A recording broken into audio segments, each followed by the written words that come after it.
Bismillahirrahmanirrahim. Assalamualaikum warahmatullahi wabarakatuh.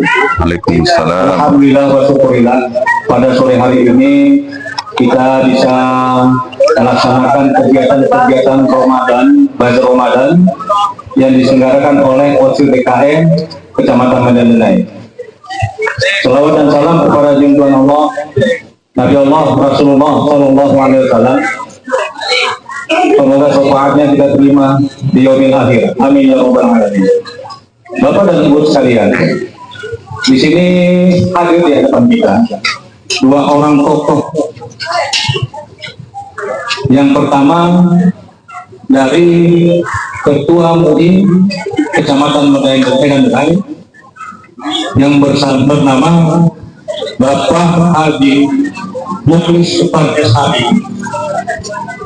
Alhamdulillah beliau bersedia untuk mengisi acara pada Bazar Ramadan sore ini.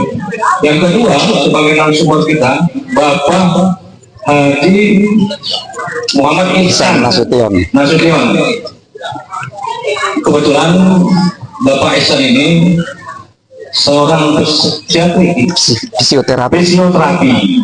Jadi peranan dari fisioterapi terhadap bagaimana kita puasa itulah lebih kurang. Yang kedua, bagaimana terhadap kajian-kajian dalam segi pendekatan agama terhadap puasa dan kesehatan ini.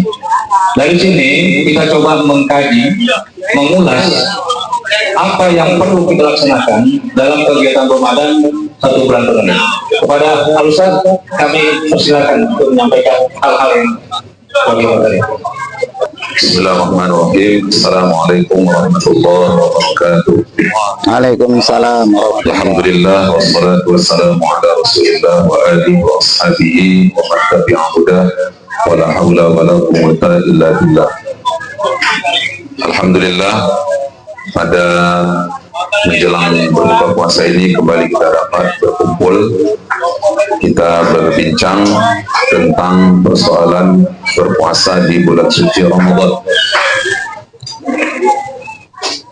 Dalam berpuasa di Ramadan ini, kita jadikan Ramadan ini sebagai momen kita untuk mendekatkan diri kepada Allah. Nah, oleh karena itu maka ada beberapa yang harus kita perhatikan dalam melaksanakan ibadah puasa pada bulan Ramadan.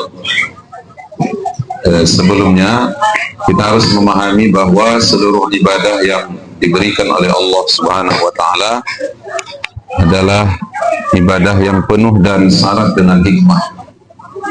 Ada berbagai hikmah yang dijelaskan oleh ulama berkaitan dengan puasa di bulan suci Ramadan. Di dalam kitab Hikmatut Tasyri' wa Falsafatuhu yang ditulis oleh Al-Jurjawi, beliau menyebutkan yang pertama, puasa Ramadan itu adalah upaya kita untuk mensyukuri nikmat Allah Subhanahu wa Ta'ala. Sebab ketika kita diberikan amanah berupa melaksanakan ibadah, maka sesungguhnya itu adalah cara Allah Ta'ala untuk mendatangkan nikmat kepada kita.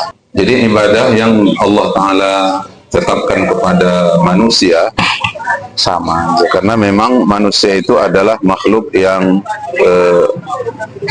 diamanahkan oleh Allah Subhanahu wa Ta'ala ibadah. Wa ma khalaqtul jinna wal insa illa liya'budun, bahwa aku jadikan jin dan manusia itu hanya untuk beribadah. Nah, ketika manusia mampu untuk melaksanakan ibadah itu, berarti manusia itu sedang menikmati anugerah yang Allah Ta'ala titipkan ke dia. Jadi dalam konteks berpuasa pada bulan Ramadan, sesungguhnya manusia bukan hanya sedang menikmati ibadah yang Allah berikan, tetapi di balik puasa Ramadan itu ada manfaat-manfaat yang begitu besar yang kita dapatkan. Tubuh yang diberikan oleh Allah ini adalah amanah buat kita. Jadi sebenarnya tubuh kita ini bukan milik kita, tapi tubuh ini adalah milik Allah Subhanahu wa Ta'ala, karena Allah yang telah menciptakannya. Nah, pada saat Allah memberikan tubuh ini dalam keadaan baik, dalam keadaan bagus, maka kita berkewajiban untuk menjaganya. Kita berkewajiban untuk memelihara tubuh kita ini. Dalam Al-Quran Allah Ta'ala mengatakan wala tulqu biaidikum ila tahlukah, jangan engkau campakkan dirimu dalam kebinasaan.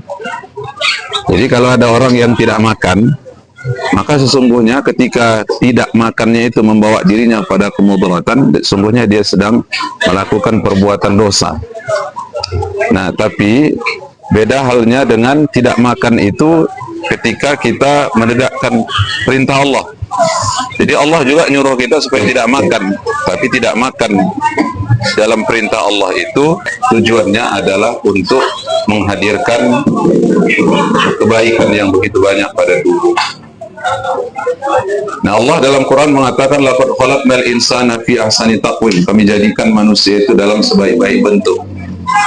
Ketika menafsirkan ahsani taqwim, maka ulama para mufassirin menyebutkan ahsani taqwim itu adalah i'tidaluhu, bahwa manusia itu adalah makhluk yang harus menjaga keseimbangannya. Nah, Ramadan yang datang dalam satu tahun sekali dia memberi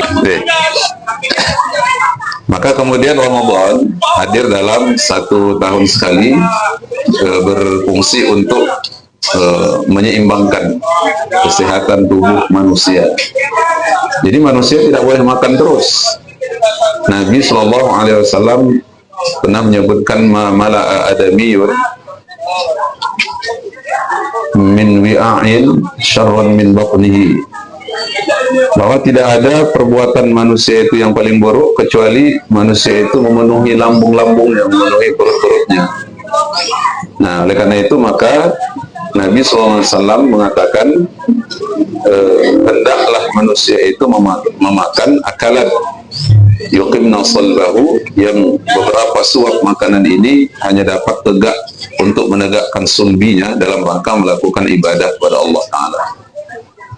Nah, Nabi SAW dia membagi perut manusia itu harus diisi kepada 3, kata Rasul, supaya terjadi keseimbangan itu. Yang pertama, kata Nabi, hendaklah diisi dia dengan ta'amuhu, makanan-makanannya. Tentu saja makanan yang dipilihkan itu adalah makanan yang bergizi, makanan yang baik, sesuai dengan tuntunan Allah Subhanahu wa Ta'ala. Allah Ta'ala menyuruh untuk mengkonsumsi makanan-makanan yang halal dan thayyibah.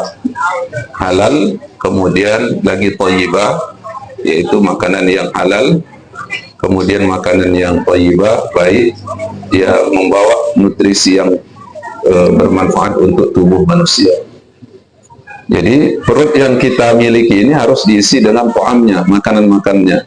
Bukan hanya makanan, tapi harus diseleksi makanan itu, dia harus halal, kemudian dia juga harus baik, thayyib. Kemudian yang kedua, wasyarabuhu. Jadi perut kita itu harus diisi dengan minumannya. Begitu juga sama seperti makanan, minuman juga harus minuman yang baik.